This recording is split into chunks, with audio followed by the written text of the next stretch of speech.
Solar energy, solar cell technology. Solar energy is the radiant energy produced by the sun. It is both light and heat. It, along with secondary solar power resources such as wind and wave power, account for the majority of the renewable energy on Earth. The Earth receives 174 petawatts of solar radiation at the upper atmosphere. 30% of that is reflected back to space and the rest is absorbed by clouds, oceans and land masses. Land surfaces, oceans and atmosphere absorb solar radiation, which increases their temperature. Warm air containing evaporated water from the oceans rises, causing convection. When the air reaches a high altitude where the temperature is low, water vapor condenses into clouds and causes rain. The latent heat of water condensation increases convection, producing wind. Energy absorbed by the oceans and land masses keeps the surface at an average temperature of 14 degrees Celsius. Green plants convert solar energy into chemical energy through photosynthesis. Our food supply is completely dependent on solar energy. After plants die, they decay in the earth, so solar energy can be said to provide the biomass that has created the fossil fuels that we are dependent on. Humans harness solar energy in many different ways. Space heating and cooling, the production of potable water by distillation, disinfection, lighting, hot water and cooking. The applications for solar energy are only limited by human ingenuity. Solar technologies are characterized as either passive or active depending on the way the energy is captured, converted and distributed. Active solar techniques use photovoltaic panels and solar thermal collectors to harness the energy. Passive techniques include orienting a building to the sun, selecting materials with thermal mass properties, and using materials with light dispersing properties. Our current dependence on fossil fuels is slowly being replaced by alternative energies. Some are fuels that may eventually become useless, but solar energy will never be obsolete, controlled by foreign powers or run out. Even when the sun uses up its hydrogen, it will produce usable energy until it explodes. The challenge facing humans is to capture that energy instead of taking the easiest way out by using fossil fuels. In this chapter, we shall cover the following details related to solar energy. Solar energy as an alternative source of energy, capturing and using solar energy, solar power generation, solar energy as an alternative source of energy. Solar energy refers to the conversion of the sun's rays into useful forms of energy such as electricity or heat. The amount of solar radiation a location receives depends on a variety of factors including geographic location, time of day, season, local landscape and local weather. Solar energy, the need of time. Solar energy can contribute significantly to addressing the current challenges in energy and climate change. There is a notable growing need for countries to reduce their emissions and achieve greater energy independence while facing these factors. Increasing volatility in fossil fuel prices, significant increase in energy demand and CO2 emissions in emerging countries, decreased nuclear generation in the energy mix of developed and developing countries. Why solar energy? The answer to why solar question can be sought from two different perspectives. Utilizing solar energy for grid interactive and off-grid, including captive power generation. Solar for grid connected electricity. Grid interactive solar energy is derived from solar photovoltaic cells and CSP plants on a large scale. The grid connection is chosen due to following reasons. Solar energy is available throughout the day, which is the peak load demand time. Solar energy conversion equipment have longer life and need lesser maintenance and hence provide higher energy infrastructure security. Low running costs and grid tie-up capital returns. Net metering. Unlike conventional thermal power generation from coal, They do not cause pollution and generate clean power. Abundance of free solar energy throughout the world, although gradually decreasing from equatorial, tropical, subtropical and polar regions, can be utilized almost everywhere. Solar for off-grid solutions. While the areas with easier grid access are utilizing grid connectivity, the places where utility power is scant or too expensive to bring have no choice but to opt for their own generation. They generate power from a diverse range of small local generators using both fossil fuels, diesel, gas, and locally available renewable energy technologies, solar PV, wind, small hydro, biomass, etc., with or without its own storage, that is batteries. This is known as off-grid electricity. Remote power systems are installed for the following reasons. Desire to use renewable, environmentally safe, pollution-free, combining various generating options available, hybrid power generation, desire for independence from the unreliable, fault-prone and interrupted grid connection, available storage and backup options, no overhead wires, no transmission loss, varied applications and products, lighting, communication systems, cooking, heating, pumping, small-scale industry utilization, etc. Captive power generation is done mainly considering the replacement of diesel with solar. Advantages of solar energy. Solar power generation has emerged as one of the most rapidly growing renewable sources of electricity. Solar power generation has several advantages over other forms of electricity generation. 1. Reduced dependence on fossil fuels. Solar energy production does not require fossil fuels and is therefore less dependent on this limited and expensive natural resource. Although there is variability in the amount and timing of sunlight over the day, season and year, a properly sized and configured system can be designed to be highly reliable while providing long-term fixed price electricity supply. 2. Environmental advantages. Solar power production generates electricity with a limited impact on the environment as compared to other forms of electricity production.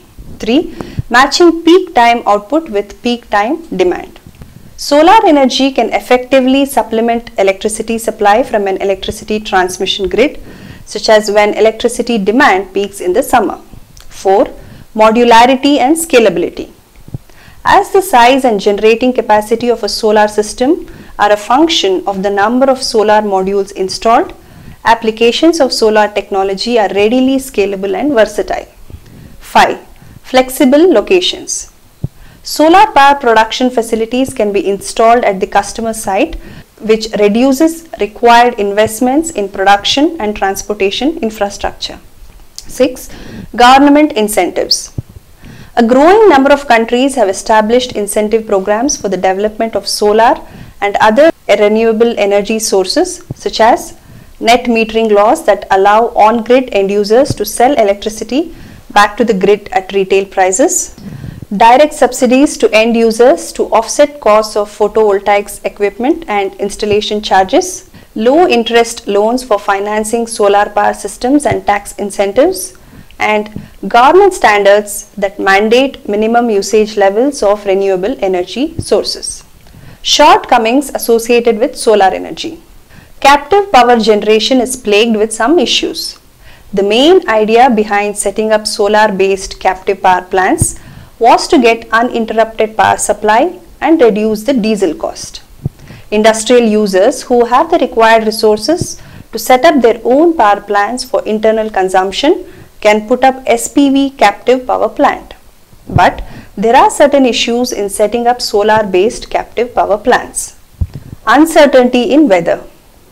The design of a solar power generation system involves either the use of historical weather data or weather forecast methods to predict the future temporal evolution of the solar energy system. Despite the use of such methods, the behavior of weather condition always involves high uncertainty. Unless such uncertainty is accounted for during the system design, the performance of the solar-based system will only be optimum within the range of the considered weather conditions. Potentially unpredictable weather fluctuations will inevitably result to suboptimal system operation. Solar irradiance. Solar irradiance is one of the most important factors in the operation of the PV systems, and it can have a significant impact on the efficiency and power quality response of the whole system. The variable power flow due to the fluctuation of solar irradiance and temperature are some of the parameters that affect the power quality of photovoltaic systems. With high connection densities of photovoltaics in the distribution grid, low irradiance can lead to undesirable variations of power and supply quality, voltage and current at the connection point, which might even exceed acceptable limits. Initial cost. The high initial cost of solar PV systems is one of the most significant barriers to PV adoption. However, as the initial cost of PV system decreases and the cost of conventional fuel sources increases, these systems will become more economically competitive. Surplus power. In India, net metering system is currently not available, and thus the surplus power generated from renewable energy sources cannot be sold to the utilities. When it is not connected to the grid, excess energy that is generated is not fed out to the utility to give you an energy credit. This can happen with on-grid systems. Energy storage. Off-grid PV systems typically use batteries for storing energy, and the use of batteries could increase the size, cost and complexity of the system. Education. PV systems present a new and unfamiliar technology. Few people understand the value and feasibility. This lack of information slows market and technological growth. Uses. Solar energy has found utility in lot of sectors, most important amongst them being the following. Solar power in the communication sector. Applications: two-way radio, radio communications, telephone, mobile radio systems. Solar power in the irrigation sector. Applications: irrigation, village water supply, stock watering, drinking water, agriculture related use, horticulture, animal husbandry, poultry farming, high value crops, orchard farming. Solar powered warning signals applications: navigation beacons, audible fog signals, highway warning signs, aircraft warning lights, railroad crossing signals. Solar powered lighting applications: billboards, security lighting, emergency warning, area lighting, domestic use. Solar powered commercial refrigerators applications: medical, vaccine refrigeration, commercial, cold storage for agricultural goods and milk refrigeration, residential, basic refrigeration purpose. Large industrial facilities such as textiles, cement, chemical, iron and steel, light engineering, ceramic industry, paper, sugar industry. Capturing and using solar energy. Solar power. Solar power is the conversion of sunlight into electricity. The solar energy that reaches the earth in the form of sunlight can be used to produce electricity or heat through the use of solar collectors. As an example, a closed car can be viewed as a solar collector. The light energy that passes through the window glass is absorbed by the car's interior and is converted into heat energy, which becomes trapped inside the vehicle.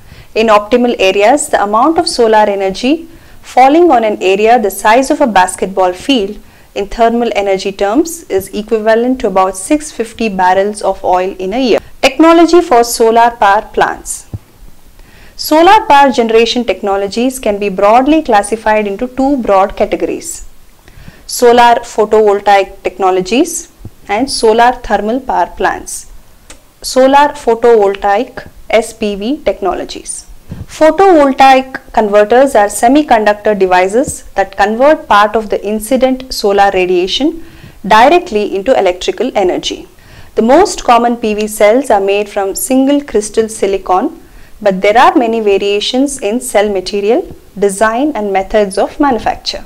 Solar PV cells are available as crystalline silicon, amorphous silicon cells such as cadmium telluride, CDTE, copper indium diselenide and copper indium gallium diselenide, CIGS, dye-sensitized solar cells, DSSC, and other newer technologies such as silicon nanoparticle ink, carbon nanotube CNT, and quantum dots.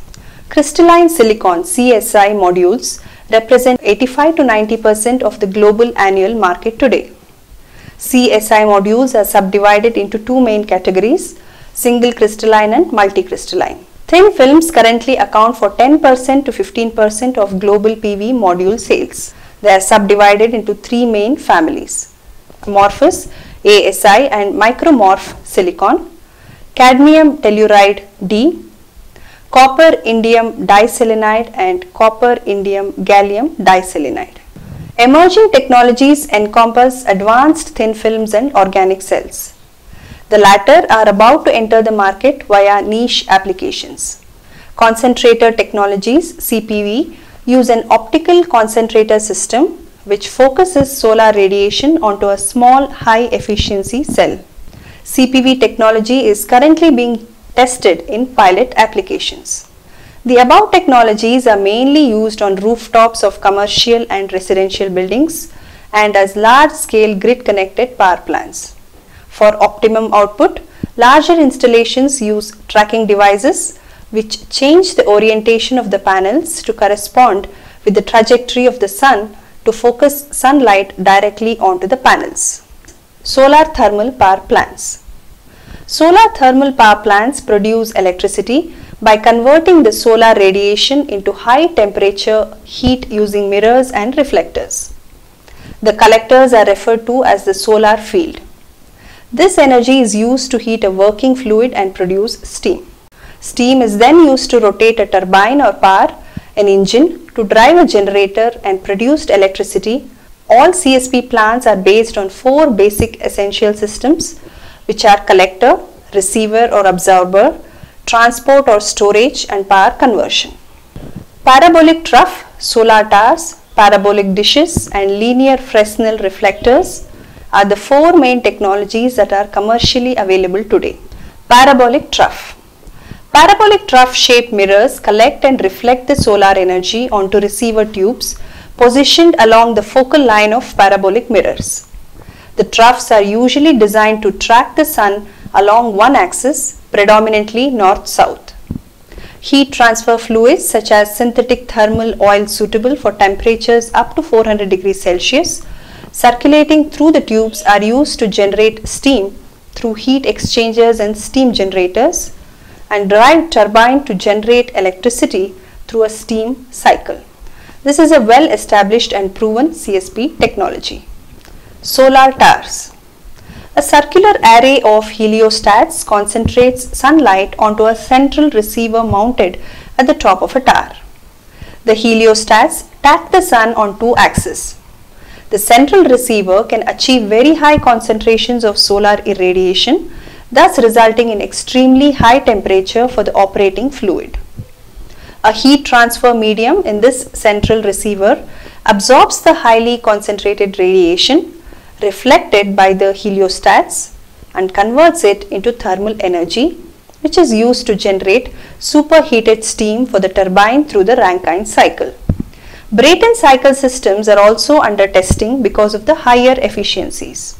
Spain has several solar tower systems operating or under construction up to 20 megawatts capacity. Parabolic dish. The parabolic shaped dish tracks the sun through a two-axis movement onto a thermal receiver mounted at the focal point. The concentrated beam radiation is absorbed into a receiver to heat a fluid or gas to approximately 750 degrees Celsius. This fluid or gas is then used to generate electricity in a small piston or Stirling engine or a micro turbine. Dish technology produces relatively small amount of electricity compared to other CSP technologies, typically in the range of 10 to 25 kilowatts, which results in high capital costs. Linear Fresnel reflectors.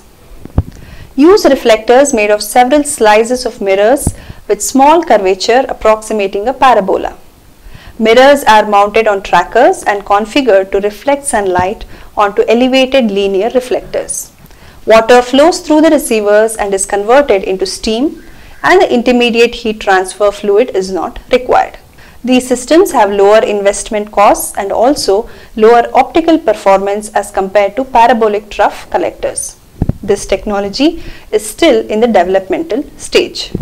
Performance of solar power plants. The performance of solar power plants is best defined by the capacity utilization factor CUF, which is the ratio of the actual electricity output from the plant to the maximum possible output during the year. The estimated output from the solar power plant depends on the design parameters and can be calculated using standard software. But since there are several variables which contribute to the final output from a plant, the CUF varies over a wide range. These could be on account of poor selection or quality of panels, derating of modules at higher temperatures, other design parameters like ohm loss, atmospheric factors such as prolonged cloud cover and mist. It is essential therefore to list the various factors that contribute to plant output variation. The performance of the power plant, however, depends on several parameters including the site location, solar insolation levels, climatic conditions, especially temperature, technical losses in cabling, module mismatch, soiling losses, MPPT losses, transformer losses, and the inverter losses. These could also be losses due to grid unavailability and the module degradation through aging. Some of these are specified by the manufacturer, such as the dependence of power output on temperature, known as temperature coefficient. The following factors are considered key performance indicators: radiation at the site, losses in PV systems, temperature and climatic conditions, design parameters of the plant, inverter efficiency, module degradation due to aging. Solar cell. Solar photovoltaic SPV cells convert solar radiation, that is sunlight, into electricity. A solar cell is a semi-conducting device made up of silicon and or other materials that converts the energy of light directly into electricity by the photovoltaic effect. Solar cells are connected in series and parallel combinations to form modules that provide the required power. It is a form of photoelectric cell in that its electrical characteristics, example current, voltage or resistance, vary when light is incident upon it, which when exposed to light can generate and support an electric current without being attached to any external voltage source, but do require an external load for power consumption. They are broadly classified as crystalline silicon solar cells CSI, monocrystalline and polycrystalline, thin film solar cells, amorphous silicon solar cells ASI, CIGS, CDTE. The operation of a photovoltaic PV cell requires three basic attributes: the absorption of light generating either electron hole pairs of excitons, the separation of charge carriers of opposite types, the separate extraction of those carriers to an external circuit. PV modules are manufactured by assembling the solar cells after stringing, tabbing and providing other interconnections. Multiple cells in an integrated group, all oriented in one plane, constitute a solar photovoltaic panel or solar photovoltaic module, as distinguished from a solar thermal module or solar hot water panel. The electrical energy generated from solar modules, colloquially referred to as solar power, is an example of solar energy. A group of connected solar modules is called an array. Crystalline silicon CSI. The majority of PV cells produced today use crystalline silicon as it is a light absorbing semiconductor. The CSI technology was originally developed for the semiconductor industry to produce PV cells for integrated circuits and microchips. These PV cells have energy conversion efficiencies between 11% and 16%. The energy conversion efficiency of a solar cell is the percentage of incident sunlight converted into electricity. While the efficiency of CSI is high, it absorbs light poorly and requires many layers to perform efficiently in solar applications. The two types of crystalline silicon technologies used to produce PV cells are mono and multicrystalline, also called as polycrystalline. Monocrystalline technology uses thin wafers sliced from a single pure crystal silicon ingot. A polycrystalline cell is cut from a multifaceted silicon crystal. More surface area is required due to inherent flaws, and these panels are less efficient in converting the sun's rays. However, a polycrystalline cell per watt is usually 15% cheaper than monocrystalline cell. Thin film solar cells. The high demand for crystalline silicon PV cells has outstripped production, which has caused an increase in the prices of crystalline cells. As a result, a number of PV cell manufacturers have begun using less expensive semiconductor materials, including amorphous silicon ASI, cadmium telluride CDTE, copper indium diselenide CIS, or copper indium gallium diselenide CIGS. These materials are good light absorbers and are fairly thin. Among this, CDTE is the most prominent technology being followed currently, followed by ASI and CIGS. They are known as thin film because they are deposited in every thin layers on stainless steel, glass, or a flexible substrate. The thickness of the film is less than 1 micron. Like CSI, thin film PV cells are combined into modules and laminated to protect them from the elements. They are less expensive than CSI cells, but their demonstrated energy conversion efficiency is only around 8%. The advantage of thin film technology is that it can be applied over large areas, providing more opportunity to generate electricity in cloudy conditions.